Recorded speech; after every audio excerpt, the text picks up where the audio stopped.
With us now is a man behind some of the spice magic, Eliot Kennedy. Did Eliot, you write Viva Forever? No, I didn't. Well, you're furious about that vote, then. Did you write Wannabe? No, I wrote Say You'll Be There. You said Oh, Say That, that's which a was great equally song. huge for them. Yeah. So you were working with the girls back in the day? I was, I mean, from the very beginning, pretty much. Soon after they were a girl band, I met the guy who was managing them at the time with the idea of getting together, and then they sort of fell out the day before they were coming to work with me. And he didn't give them my phone number, so they drove to Sheffield. To find you? To find me. How and I just thought it was the most amazing thing. So that was it. And then, of course, the next question was, have you got anywhere for us to stay?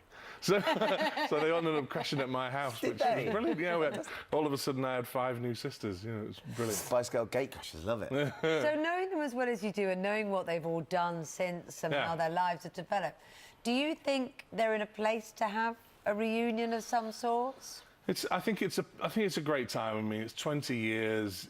That's a serious amount of time, and they've had such a massive influence on women around the world. You know, and you know, you look, America's likely to have a woman president. We're going to have another woman prime minister. You know, women rock. Let's be honest. You know, and I think that they've got something to do with that. You know, the way that female artists are perceived in the pop charts nowadays.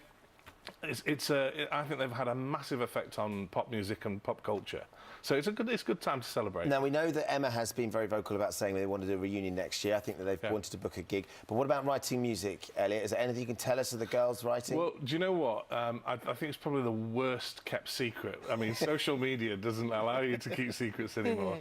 But yes, we have been in the studio with actually just 3 of them. Okay. It was Mel B and Jerry and Emma, and we had a fantastic couple of days. We wrote a brilliant song, and they feel really, and the energy was exactly like it was 20 years ago. They were just as enthusiastic, just as much to say, just as much to celebrate.